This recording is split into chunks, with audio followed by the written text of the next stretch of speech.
Bonjour à tous et bienvenue sur La Retraite à 40 ans, le podcast pour prendre sa vie en main. Chaque dimanche, retrouvez une personne comme vous qui échange sans fil sur ses origines, ses ambitions, ses aspirations, sa relation à l'argent. Je m'appelle Victor Laura, je suis l'expert français du frugalisme et du mouvement FIRE, Financial Independence and Retire Early, indépendance financière et retraite précoce. Retrouvez mon livre La Retraite à 40 ans, c'est possible aux éditions Larousse.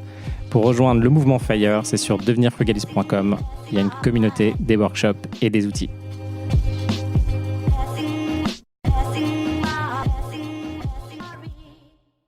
Bonjour à tous et bienvenue dans un nouvel épisode de La Retraite à 40 ans. Aujourd'hui, on va parler d'ETF et des nouveaux ETF qui arrivent et surtout d'un ETF en particulier, l'Amundi PEA Global MSCI ACWI, et on va regarder ensemble si c'est intéressant et vers quoi on peut s'orienter. Alors moi c'est Victor, plus de 200 locataires, j'achète de l'IMO et je reprends des boîtes. Avec toi, je vis 100% de mes investissements, IMO et bourse, deal, boîte à reprendre, stratégie, tout est sur firefrance.io.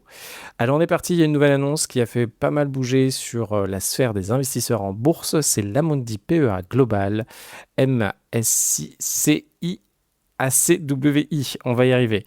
Alors, pourquoi ça a fait un petit peu bouger ça, et on va revenir grosso modo aux objectifs du passé et pourquoi on fonctionne avec des ETF. Alors, je pense que maintenant, beaucoup de personnes savent ce que c'est, on a bien fait notre boulot. Les ETF, c'est un panier d'actions ou c'est un panier d'éléments qui vont refléter un indice généralement. Donc, c'est simplement quand vous investissez dans un ETF, vous allez acheter plusieurs entreprises, plusieurs actions d'entreprises en même temps. Ça vous permet de vous diversifier. Grosso modo, ça va être ça, votre ETF. Et après, il y a plusieurs subtilités qui rentrent en compte. Disons que demain, vous achetez un ETF du CAC 40. Le CAC 40, c'est un indice qui a comme objectif de traduire la croissance française. On va retrouver dedans les 40 entreprises les plus importantes économiquement en France, cotées en France, et qui représentent ça. Si vous achetez un ETF, vous avez principalement deux façons. Soit vous achetez un ETF, ce que je veux dire, c'est l'ETF va répliquer les performances de cet indice, donc les performances de ces 40 actions de deux façons différentes. Soit ça va être un ETF physique, donc ça c'est important de le voir. Soit ça va être un ETF synthétique. Le physique, ça veut simplement dire que lorsque vous allez acheter par exemple 1000 euros de votre ETF, vous allez avoir derrière une entreprise de gestion qui va finalement racheter des parts de chacune des entreprises concrètement, physiquement. Donc elle va avoir du Thales, elle va avoir du Total, etc. De l'autre côté, vous avez des ETF synthétiques. Les ETF synthétiques, c'est simplement l'entreprise de gestion qui va faire un contrat pour avoir avec un autre organisme de façon synthétique la performance de l'ETF. Donc ce qui va être négocié à ce moment-là, c'est simplement si l'ensemble des actions du CAC 40 en physique, elles font plus 10% en un an, vous allez récupérer la performance de 10% sans avoir concrètement les actions. Et après, ce qu'il faut retenir, autre élément sur les ETF, il y a les ETF qui sont capitalisants ou distribuants. Et là, il y a une grosse différence. Les distribuants, c'est disons que vous avez vos entreprises du CAC 40 qui vont verser une fois par an un dividende. Par exemple, vous avez Air France qui va verser 1 euro de dividende par action. Est-ce que vous allez toucher ce dividende ou est-ce que ce dividende va être réinvesti pour racheter des actions supplémentaires ? Et là, les stratégies divergent. Généralement, ce que la majorité des investisseurs font, c'est qu'ils vont prendre des ETF capitalisants. C'est-à-dire que si vous avez 100 euros de dividendes versés par vos différentes actions qui sont présentes dans votre ETF, ces 100 euros vont permettre de racheter des actions supplémentaires. Et là vous allez me dire, mais Victor, mais moi, ce que je veux, c'est vivre potentiellement de ce que j'ai en bourse. Et en fait, la stratégie assez commune, c'est on va potentiellement prendre de l'argent, alors soit tous les mois, soit une fois par an. Mais disons que notre portefeuille va valoir en début d'année, par exemple, 100 000 euros. En fin d'année, en fonction de la performance, il va valoir 110 000 euros. Et en fin d'année, on va vendre 10 000 euros finalement de parts d'ETF pour récupérer 10 000 euros. Alors après, il y a les impôts, etc. qui vont avancer. Justement, on va parler impôts et on va parler enveloppe fiscale. Lorsqu'on fait des investissements en bourse, il faut choisir comment on va les faire. Alors, soit on a un compte classique qui va nous permettre finalement d'acheter d'acheter des ETF, d'acheter des actions et d'acheter finalement beaucoup de produits qui sont disponibles. Et ça s'appelle un compte titre ordinaire. Donc on peut le faire soit dans sa banque, ce qui est assez déconseillé. Les meilleurs acteurs actuellement, il y a deux types, soit on passe par des banques, soit on passe par des courtiers. Et les banques en ligne, grosso modo, sont des très bons acteurs. Donc là, on va retrouver Fortuneo qui est pas mal, on va retrouver Boursorama qui est pas mal, et on va retrouver les acteurs brokers historiques. Donc là, c'est des intermédiaires, et il y a d'autres acteurs, donc Interactive Brokers et d'autres acteurs qui vont bien fonctionner de ce côté-là. L'intérêt de le faire dans un compte titre, c'est généralement on a accès à tous les produits qu'on veut. Alors attention, ça dépend par quelle plateforme vous passez, par quel broker. Plus vous allez avoir des brokers qui sont puissants, plus vous allez pouvoir acheter tous les produits. Avec certaines banques, même si vous avez un compte titre, vous n'avez pas la possibilité d'acheter tous les produits que vous voulez. Ce compte titre peut être très intéressant. Et après, vu qu'on est en France, on a quand même, lorsque vous allez gagner de l'argent grâce à vos différents placements. Donc, par exemple, si vous faites une plus-value, vous achetez une action 100 €, vous la revendez 150 €, ou vous achetez un ETF qui a une valeur de 100 €, vous le revendez pour 150 €, voire même 200 €, disons que vous le revendez pour 200 €, vous allez aller faire 200 moins 100 €, vous allez avoir 100 € de plus-value. Et là, cette plus-value, elle est imposable. Et là, la problématique qu'on a, c'est que le PFU, donc le prélèvement forfaitaire unique, donc quand vous êtes imposé à l'impôt sur le revenu ainsi que les charges sociales, donc les prélèvements sociaux. Donc, et là, la problématique qu'on a, c'est soit vous avez des faibles revenus et du coup, vous allez pouvoir opter pour aller à l'impôt sur le revenu, mais pour la majorité d'entre nous, ce qu'on va faire, c'est passer au PFU. Et le PFU aujourd'hui, ça veut concrètement dire qu'on paye 31,4% d'impôts lorsqu'on touche des dividendes ou lorsqu'on touche des plus-values sur nos actions qui sont placées. Et là, si vous êtes en compte titre et vous avez du coup cette plus-value de 100 €, donc vous avez acheté quelque chose 100, vous avez vendu pour 200, vous avez fait 100 € de plus-value, vous avez payé 31,4 € d'imposition. Pour éviter ça, en France, différents systèmes ont été faits, qui sont des systèmes qui vont vous encourager du coup à investir, parce que ce qu'on dit concrètement, c'est que là, on ne vous encourage pas à investir vu qu'on vous prend une grande partie de ce que vous gagnez. Et nous, notre objectif, c'est d'avoir les intérêts composés qui vont se reproduire dans le temps, c'est-à-dire qu'on veut chaque année que 100 €, si on a 10% de croissance par an, 100 € ça devient 110 l'année d'après. Et si on refait du 10% de croissance, on va faire 10% de croissance non seulement sur les 100 € de capital qu'on avait initialement, mais aussi sur les 10 € d'intérêt. Du coup, on va être à la fin à 121. On va encore avoir gagné 10% sur notre capital initial de 100, mais en plus, on va gagner 10% sur notre capital de 10, ce qui fait 1. Et du coup, nos intérêts génèrent des intérêts. Et notre objectif, c'est d'avoir cette merveille qui nous permet d'avoir cet effet boule de neige. Et à chaque fois, de gagner plus, de gagner plus, de gagner plus. Pour éviter du coup d'avoir justement de perdre parce qu'on va payer 31% d'impôt sur ce qu'on a gagné comme gain, ce qu'on va faire, c'est que généralement on va prendre des ETF capitalisants et en plus de ça, on va aller sur des enveloppes fiscales. Par exemple, si à un moment vous arbitrez votre portefeuille et que vous allez avoir des plus-values latentes, ce qu'on va faire, c'est se mettre dans des enveloppes qui nous permettent de ne pas payer d'impôt tout de suite, mais de payer de l'impôt plus tard. Et il y a deux enveloppes qui nous permettent de faire ça. Il y a le PEA. Le PEA nous permet en interne dans ce compte, c'est comme un compte bancaire aussi que vous pouvez créer dans des banques, et ça va vous permettre de faire des transactions, de faire des plus-values qui ne seront pas fiscalisées tant que vous ne sortez pas l'argent de ce compte bancaire-là. Pensez, c'est comme votre compte courant. Disons que vous avez 5 000 € sur votre compte courant. Vous pouvez augmenter la valeur de votre compte courant, donc faire des actions. Tant que vous ne sortez pas l'argent de ce compte courant, eh ben, ça ne va pas faire de PFU, d'imposition. Donc ça, c'est très pratique. Ça vous permet d'avoir moins d'imposition. Il ne vous restera plus que les prélèvements sociaux, mais ça vous force à garder l'argent dans votre PEA pendant 5 ans. Et là, la particularité, et pourquoi on en arrive à là, c'est qu'on va comparer du coup des ETF qui sont dans cette enveloppe fiscale du PEA. Il y a une deuxième enveloppe fiscale qui peut être intéressante, c'est l'assurance vie.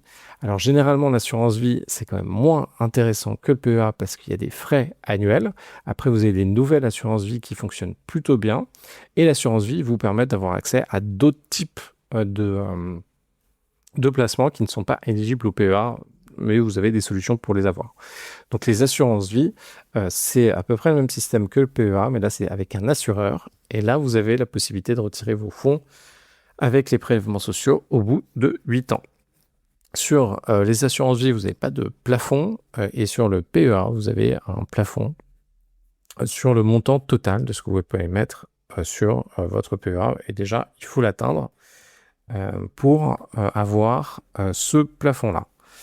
On va revenir, donc la majorité d'entre nous, on va réaliser le PEA, on est plutôt sur 150 000 euros d'investissement maximum.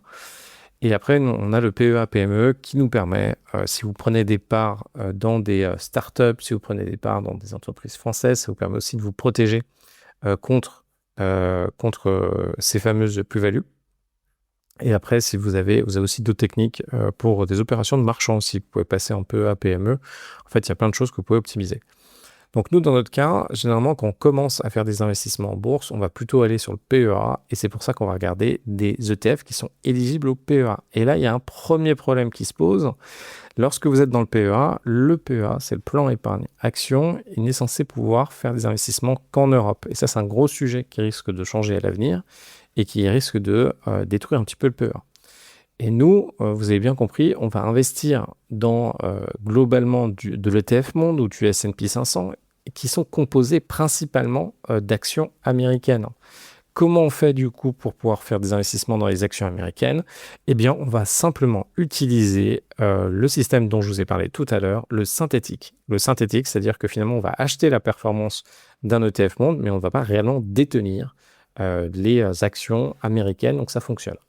Et là aujourd'hui, on a un petit nouveau qui arrive. Donc à l'époque, avant que BlackRock arrive, parce que BlackRock a quand même fait un très bon ETF, et on pourra dire pourquoi, on était principalement, la majorité d'entre nous, sur de l'Amundi PEA Monde, le fameux CW8, MSCI World, et en gros, on va regarder à quoi ça ressemble. Donc, pour bien comprendre, nous, ce qu'on faisait donc dans notre PEA, c'est on achetait ce fameux ETF Monde. Cet ETF Monde, d'ailleurs, un petit peu évolué. Il y a des frais TER de 0,20%. C'est-à-dire que chaque année, vous avez 0,20% qui part en frais de gestion sur l'ensemble que vous avez placé. Et là, on reste dans des ETF qui sont assez faibles. Il faut se rendre compte que quand vous êtes dans le PEA, ça coûte plus cher les ETF Monde que si vous achetiez des ETF Monde directement avec un compte titre. Donc là, vous pouvez quand même comparer ce qui se passerait entre un ETF Monde à peu près, similaire et en compte titre et un ETF Monde dans un PEA. L'indice en tant que tel qui est derrière, donc le MSCI World, on va avoir 23 pays développés et 1400 lignes. C'est-à-dire qu'on a 1400 entreprises qui sont dedans. Et là, ce qui est intéressant de regarder, c'est que finalement, dans cet ETF Monde, et c'est une très très grosse critique de l'ETF Monde, on n'a pas de pays émergents. Donc ça s'appelle ETF Monde, mais c'est en très très grande partie des entreprises américaines. En très grande partie, du coup, finalement, on est plutôt un ETF Monde dominé purement américain. Et là, vous pouvez regarder directement l'ensemble des entreprises qui sont dans le MSCI World. Il y a une deuxième critique qui est effectuée, c'est qu'on arrive sur les grosses capitalisations américaines à avoir vraiment, de temps en temps, pendant un moment, on achetait du 3 ou 4% d'Apple. Donc, si vous mettiez 100 euros, vous avez 3 ou 4% qui allaient directement dans Apple. Le prix de la part, donc je pense que c'est pas le CW8 dont je vous parle, c'est le nouveau qui a une prix de part de 5 euros. En fait, la problématique du CW8, si je le retrouve aujourd'hui, c'est qu'il est plus cher.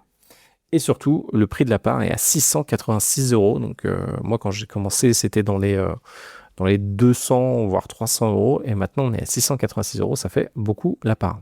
Et acheter des parts de part, alors ça dépend par qui vous passez. Donc, au lieu d'acheter à 686, vous avez envie de rentrer dedans en achetant une part inférieure, finalement, ça peut être possible chez certains brokers. Autre élément, donc on rentre maintenant chez le MSCI ACW8. Donc l'indice, ça va être le MSCI ACW8 de Amundi. Et là, on va être à du 0,30 de frais. Donc ça, c'est exactement ce qu'on avait d'ailleurs sur le CW8, si je ne me trompe pas, on était à 0,30 ou 0,40. Et là, on a un indice qui prend 47 pays, 2500 lignes. Et on a 11,8 de pays développés. On est toujours sur du synthétique, on est sur du capitalisant. Et là, on lance finalement l'ETF aujourd'hui. Et ça, c'est un élément qu'il faut regarder. L'encours aujourd'hui est de 0 sur l'encours du MSCI World et de l'ETF dont je vous parle, on est sur 1,2 milliard. Et là, il y a une problématique, il y a un risque quand on a un encours quasi nul. Alors, je pense qu'il va bien marcher cet ETF. Pour le prix de départ, on sera normalement dans les 5 euros. La problématique qu'on a sur des ETF qui ont des encours assez faibles, par exemple, à un moment, moi j'avais un ETF Monde, donc il y avait beaucoup de CW8. Moi, par rapport au prix de la part, j'étais passé chez un ETF Monde, chez Lixor, qui était un peu Linxor, qui était le compétiteur un peu d'Amundi sur les ETF Monde, mais qui avait des capitalisations. Alors quand j'y étais, je pense que c'était du 350 millions. Et finalement, ça restait assez faible par rapport à Amundi. Et la problématique quand vous avez des ETF Monde qui ont des capitalisations assez faibles, c'est qu'ils vont être arrêtés, ou ils vont être remplacés ou mergés. Donc ce qu'il faut retenir, c'est que les sociétés d'investissement qui proposent ces ETF, c'est un petit peu comme quand vous créez une SCPI. Si une SCPI n'a pas 400 millions d'euros sous gestion, grosso modo d'immeubles, donc la SCPI, vous vous rappelez, ça vous permet de vous regrouper pour acheter des appartements, des immeubles, etc. Si une SCPI n'a pas 400 millions sous gestion, elle ne va pas générer assez pour bien se maintenir et bien payer des équipes compétentes pour pouvoir gérer les immeubles sous gestion. Vous avez une notion d'encours total, vu que derrière, vous touchez un pourcentage qui est faible sur l'encours total de l'argent que vous avez sous gestion. C'est exactement pareil sur les ETF. Il faut se rendre compte que derrière, il y a des équipes, il y a des accréditations, il y a des éléments. Du coup, il faut des encours minimum pour que derrière l'entreprise de gestion se dise que ce soit rentable. C'est exactement comme des SAS. Une fois qu'un ETF tourne, que vous avez payé l'équipe, les frais d'avoir des personnes supplémentaires sur l'ETF ne sont pas très conséquents. Du coup, vous avez vraiment de la marge. La problématique, c'est quand vous avez des encours qui sont faibles et vous dites, OK, est-ce que ça vaut le coup finalement de garder ces ETF où on gagne peu d'argent et vu qu'on a un petit montant d'encours, ça ne marche pas. Donc l'enjeu sur ces ETF comme celui-là qui est sur le MSCI ACWI, il va falloir que très vite il y ait beaucoup d'encours du 500 millions à 1 milliard pour qu'il soit maintenu. Moi je pense que ça va fonctionner. Alors est-ce que cet ETF est vraiment intéressant?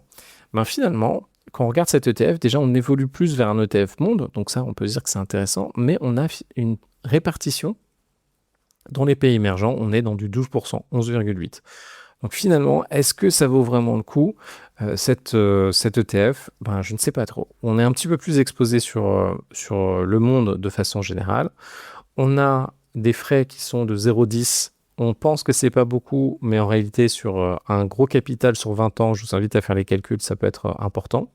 Et après, il va falloir vérifier finalement si cet ETF correspond à votre stratégie. Je pense que potentiellement, en fonction de ce que vous voulez faire, ce qui peut être intéressant, c'est d'aller sur des ETF qui sont plus spécialisés pays émergents et comme ça avoir des produits spécialisés, donc votre ETF Monde, votre ETF S&P 500 pour les États-Unis et pourquoi pas un ETF directement sur les pays émergents, ce qui vous permettra d'avoir une couverture potentiellement plus intéressante. Voilà, je voulais vous parler un petit peu de tous ces éléments en bourse pour qu'on puisse repasser dessus. N'hésitez pas à me poser des questions sur Instagram, sur LinkedIn ou sur YouTube. L'enjeu de la bourse, c'est que ça marche bien. Là, les questions à vous poser lorsque vous faites des investissements, c'est déjà combien vous allez gagner réellement sur ce que vous allez faire comme investissement. Là, il y a des sujets, c'est que vos investissements, en fonction de ce que vous pouvez générer, calculer réellement le TRI, par exemple sur de l'ETF Monde ou du S&P 500, on est à grosso modo du 10% par an. Là, depuis le début de l'année, on est du 12% sur l'ETF Monde. Ce qu'il faut se rendre compte, c'est que généralement, quand on a des enjeux d'inflation comme ce qu'on a aujourd'hui, c'est indirectement les monnaies qui se dévaluent et donc la performance des ETF Monde, normalement, va intégrer cette inflation, donc vont faire des très belles performances. Vous, en fonction de ce que vous êtes capable de faire, une stratégie 100% bourse, ça peut être intéressant en fonction de vos objectifs. Il y a un moment, il va falloir plus ou moins prendre de risques et plus ou moins aller sur de l'investissement immobilier, sur la reprise d'entreprise ou sur du business pour gagner plus. Le vrai changement entre tout ça, c'est concrètement, quel est votre objectif et en combien de temps vous voulez l'atteindre. Donc encore une fois, si vous voulez avoir par exemple du 2 000 € par mois, et disons qu'on applique après impôt, après inflation, une croissance de 4% par an, il va falloir placer 600 000 €. Et votre question, c'est de vous dire en combien de temps je suis OK pour atteindre 600 000 €. Plus votre temps sera court, plus vous allez être obligé d'aller faire de l'immobilier, vous allez gagner plus grâce à la dette, ou plus vous êtes obligé d'aller dans le business où vous allez gagner plus en décorrélant totalement ce que vous gagnez de votre temps. Voilà, c'était pour revenir un petit peu sur tout ça. Je vous passe le bonjour et je vous dis à très vite.